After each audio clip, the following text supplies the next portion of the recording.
First video, should we go to college or not? This is a follow-up video to the one we did about should you take a gap year or not. Now, a lot of people have been asking me, should you go to college? Is college worth it? So today we'll talk about all the pros and cons of college and whether you should go to college or not, and also how to choose a specific college that you want to go to. So first, let's talk about all the benefits that go towards going to college. Statistically speaking, one that graduate from undergraduate school or any degree higher than undergraduate, you get a higher income. So now that's the average number of high school diploma versus a college graduate and their average median income. That doesn't mean that you can't do very well in life and your career without going to college. I know plenty of people that have done really well in their life without going to college, that have honed in their specific skills and really able to captivate their skill sets in that. So number one, you earn more income. The median average income is higher after you've graduated college. The second thing is you really have a chance to break your shell in college. So what I've learned when I went to college is that you're able to do things that you weren't comfortable with and try out new things in life. So whether that's a new hobby, a new club you've joined,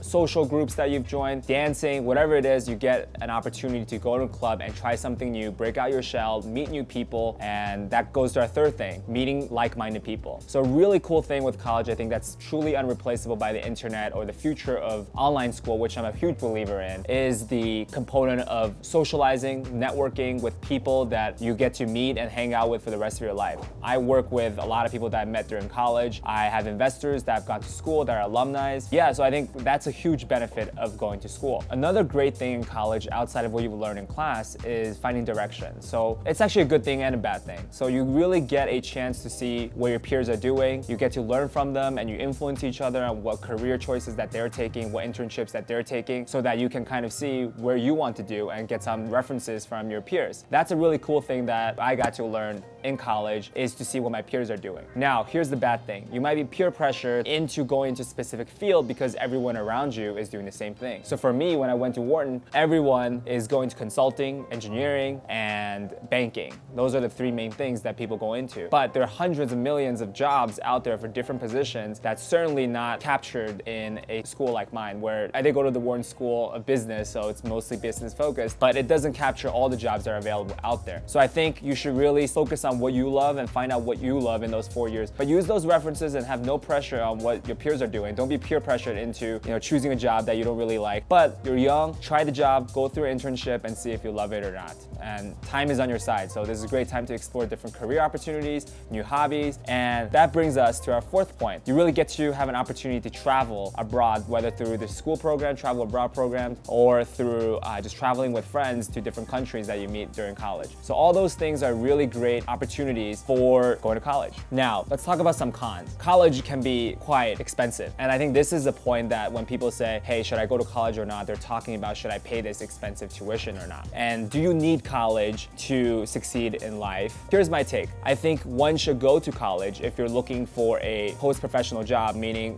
post-school job. For example, if you're becoming a lawyer, if you are looking to become a doctor or nurse practitioner, where it requires school, then yes, you must go to college, and that's the career that you want to get into, and you have to follow through that path, and college is definitely worth it for you. Now, I also know a lot of people that wanted to be a doctor, and then throughout college they met their peers and gone to entrepreneurship and gone to different routes. Absolutely, I would recommend you to go into college for doing those things, and it's absolutely okay, and it's beautiful to pivot in life and figure out other things that will work for you. I think the wrong mindset is I'm going to be a doctor and this is my only option, so I have to force myself to do it because my parents are telling me to do it, or whether that's a lawyer, doctor, or investment banking. I think you should be okay to explore other options, and there's never too late or too early to start something, so follow your own path, follow your pace, and be okay with that. Now, talking about the cost of college, I think for Ivy League schools, yes, the top 10 schools in the US or top 10 programs in the US based on what you're paying for or your program, your skill set that the school is known for. I think the top 10 is worth it because you do make that income right out of college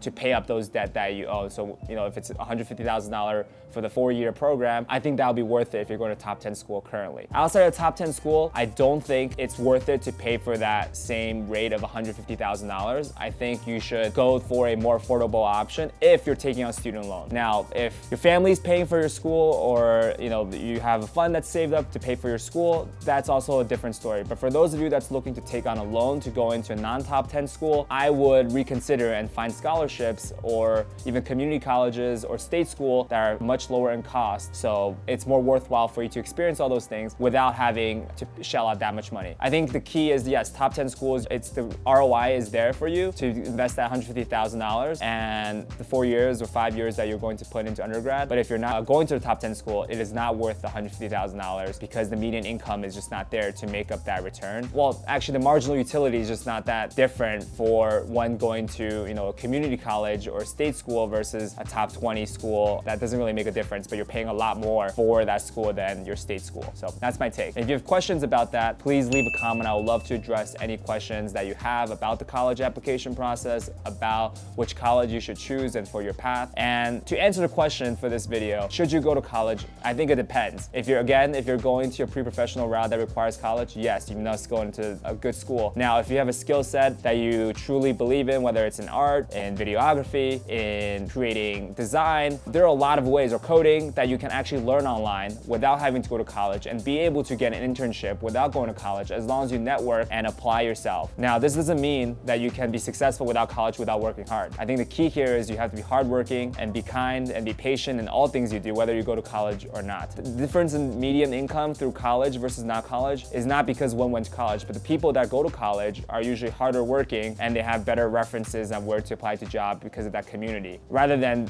smarter people go to college or not smarter people that doesn't end up graduating from college. I think the key here is to work hard, own in your craft, and you can be successful with or without college. And again, I'm a huge proponent of a gap year, so if you're pondering about going to college or not, you can take a gap year and see how it is, and then always reapply to go to college. Don't let college be the end-all for-all, thinking that once you get in college, everything's going to be perfect, because it's not. You're going to be filled with different amount of stress, and it's like life. You always come with new challenges, and it's okay to not get into your dream school as well. You can also reapply, you can transfer. It's not the end of the world. When I grew up, I think college was such a big deal in my family and in my surrounding that it seems like it's the end-all for-all thing. It's the biggest stress, and that's the biggest problem in life. I would change that, for my kids, for those I'm speaking to. I think you should not have that mindset, and just work hard and do your best and focus on things you love. If you like this video and want to watch more about life tip, entrepreneur tips, life hacks, please subscribe. And if you have a topic or question that you want me to discuss, please feel free to leave in the comment section below so we can talk about it on the next video. Peace.